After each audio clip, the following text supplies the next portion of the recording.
Ya. La P1, en este caso queremos estudiar la continuidad de una función que está separada por tramo. ¿Ya? En este caso es una función bastante interesante porque el tramo no se separa en valores que toma x y valores que toma y, sino que se separa en intervalos. ¿Ya? Tenemos por un lado el intervalo x cuadrado más y cuadrado menor a 1, ¿ya? Que nos da esta función de acá arriba. Después tenemos el intervalo x cuadrado más y cuadrado igual a 1, que es nuestro punto de discontinuidad. ¿Ya? Se genera este punto de discontinuidad porque si nos damos cuenta, arriba, en la primera función, la primera parte de nuestro intervalo, tenemos un logaritmo de x cuadrado más y cuadrado.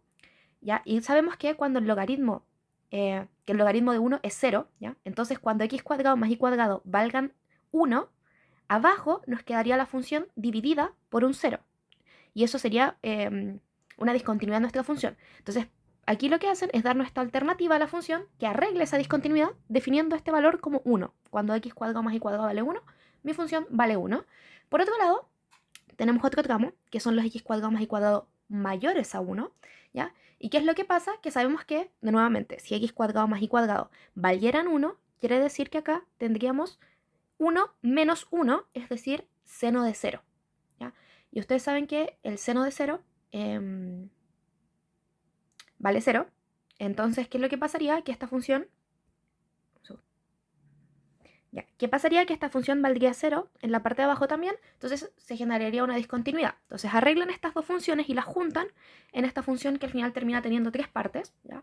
X cuadrado más y cuadrado positivo, x cuadrado, perdón, negativo, x cuadrado más y cuadrado positivo y x cuadrado más y cuadrado igual a 1. Bueno, positivo, negativo, perdón. Menor a 1, mayor a 1, igual a 1. ¿Ya? Entonces al final lo que nosotros queremos estudiar es qué es lo que pasa con estas funciones, ¿ya? Con las funciones que están definidas en tramos grandes, por decir así, cuando tienden al 1. ¿Ya? Yo quiero evaluar el límite de esta función cuando x cuadrado más y cuadrado tiende a 1 y el límite de esta función cuando x cuadrado más y cuadrado tiende a 1. ¿Ya? Y si me da que al evaluar esos límites, este límite vale 1 y este límite vale 1, quiere decir entonces que mi función es continua. Entonces al final lo estudio como dos subproblemas. Por un lado la continuidad de esta parte, por otro lado la continuidad de esta parte. ¿Ya?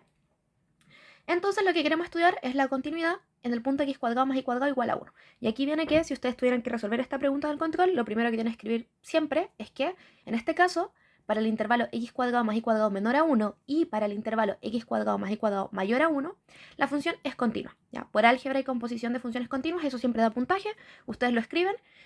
Y sabemos que es continua porque mi función no presenta ninguna discontinuidad, ya que en estos intervalos mi función no se indetermina. ¿Ya? Entonces eso. Aquí lo que nosotros vamos a hacer es que como tanto en la parte de arriba como en la parte de abajo tenemos x cuadrado más y cuadrado, x cuadrado más y cuadrado, x cuadrado más y cuadrado, x cuadrado más y cuadrado, lo que yo voy a hacer es trabajar mi continuidad en polares. ¿Ya? Entonces definimos x igual a p coseno de teta y igual a p seno de teta. ¿Ya? Porque esto me va a facilitar estudiar ahora el x cuadrado más y cuadrado, estudiar x cuadrado más y cuadrado tendiendo al 1, ya va a ser más fácil estudiarlo por medio de polares. ¿Ya? ¿Por qué? Porque nuestro punto conflictivo, que era el x cuadrado más y cuadrado igual a 1, ya en polares simplemente es p igual a 1, ¿cierto? Ustedes saben que aquí reemplazando eso de arriba nos da p.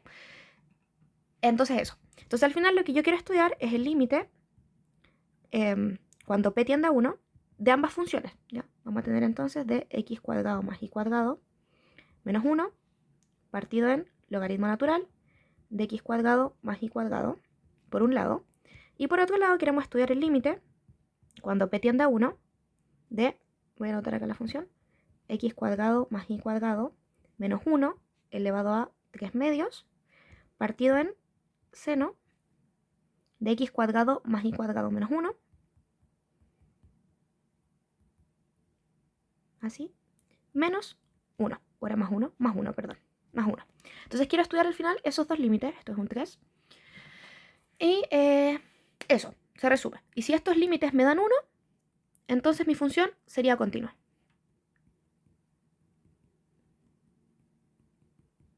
¿Ya? Pero hay que estudiar cada límite por separado. Entonces, el primer límite, vamos a ponerle aquí 1 y aquí 2. El primer límite. Lo copio y me lo llevo.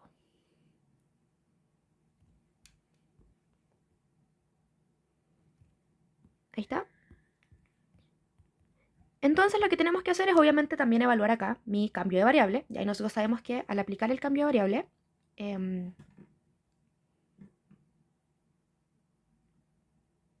Ya, como dato, por si acaso, aquí realmente me equivoqué. Aquí debería quedarnos p elevado a 2 igual a 1, ¿ya? Pero esto nos da dos opciones de puntos conflictivos, que sería el p igual a menos 1 y el p igual a 1, ¿ya? Serían nuestros puntos conflictivos. Pero nosotros nos quedamos con el p igual a 1 porque sabemos por definición que p tiene que ser mayor o igual a 0, ¿ya? Entonces eso, por eso es que al final analizamos simplemente el límite cuando p tiende a 1 y no tenemos que analizar los dos límites. Ya, ahora sí, ¿qué es lo que hacemos? Tenemos que aplicar aquí también nuestro cambio de variable. Entonces al final esto va a ser igual a el límite cuando p tiende a 1 de p elevado a 2 menos 1 partido en logaritmo natural de p elevado a 2. ¿Ya? Entonces, eso.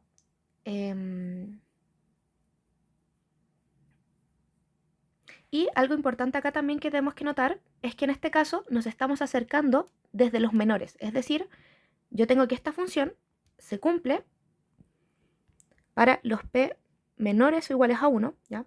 Perdón, menores a 1 de hecho, por esto de acá, ¿ya? O sea, se cumple para p cuadrado menor a 1, es decir, para los p menores a 1, y por lo tanto quiere decir que yo me estoy acercando hacia el valor 1 desde los negativos, ¿ya? Es decir, este límite no es cualquier límite, sino que es el límite por la parte inferior de nuestra función, ¿ya?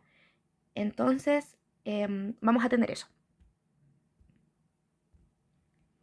Acá, para resolver el límite y para hacerlo más fácil, lo que vamos a hacer es definir un cambio de variable, que va a ser u igual a p elevado a 2, ¿ya? Y vamos a tener que, cuando p tienda a 1 por los negativos, esto solo va a pasar si es que u tiende a 1, ¿ya?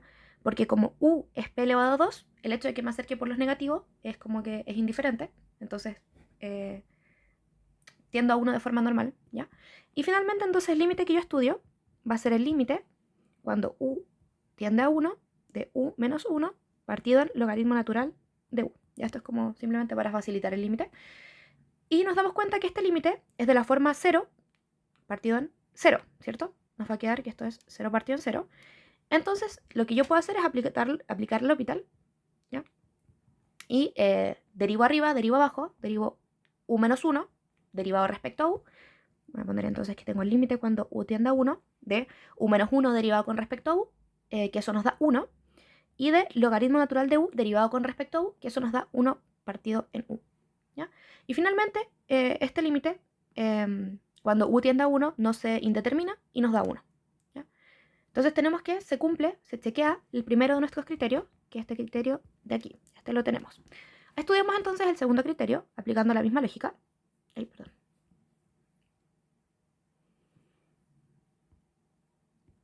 Nos lo llevamos para acá. Perdón, la segunda parte de nuestra hipótesis. Ahí está. Aplicando la misma lógica, vamos a reemplazar, voy a reemplazar acá mismo, pero sabemos que esto es p elevado a 2 y que esto es p elevado a 2. Y de nuevo, sabemos que en este caso nos estamos acercando por los x cuadrado más y cuadrado mayor a 1, es decir, por los p cuadrado mayor a 1, es decir, por los p mayor a 1. Por lo tanto, este es el límite superior, ¿ya? de nuestro límite, ¿ya? Entonces, al final se resume que queremos calcular este límite de aquí. Hacemos el mismo cambio de variable, ¿ya? Solo porque es conveniente. Entonces vamos a definir u igual a p elevado a 2. Entonces nos queda el límite cuando u tiende a 1. Ya, ahora me da igual de nuevo, me da igual el hecho de que aquí tienda por los positivos, porque u siempre va a ser positivo, ¿ya? O sea, porque en verdad el signo de u es como que cuando p tiende, independiente si tiende desde los negativos hacia los positivos, u es como que se come el signo, ¿ya? Por si acaso. Porque como está al cuadrado, se lo come. Entonces da igual si p viene de los negativos o de los positivos, siempre va a ser u cuando u tiende a 1. Y ahí es de nuevo, para facilitar el límite. Entonces vamos a tener que aquí nos va a quedar u menos 1 elevado a 3 medios partido en seno de u menos 1 más 1. ¿Ya? Y aquí podemos nosotros convenientemente separar el exponente. Vamos a tener límite cuando u tiende a 1. ¿De qué? De u menos 1 partido en seno de u menos 1 por u menos 1 elevado a 1 medio. Ya lo único que estoy haciendo es separar la parte superior de mi fracción, la estoy separando en dos partes, ¿ya? Más 1. ¿Por qué? Porque yo sé que el límite, cuando x tiende a 0, perdón, cuando x tiende a 0, de x partido en seno de x, es igual a 1, ¿ya? Y esto, si nos damos cuenta, es lo mismo que nosotros tenemos acá. ¿Ya? La única diferencia es que este 1 es como que lo estamos tirando hacia el otro lado. Entonces vamos a tener que aquí tenemos el límite cuando u menos 1 tiende a 0. Ya estoy haciendo abuso de notación, pero sí. De que de u menos 1 partido en seno de u menos 1. Y aquí lo que estoy haciendo es, por si acaso, estoy simplemente analizando esta parte del límite. ¿Ya?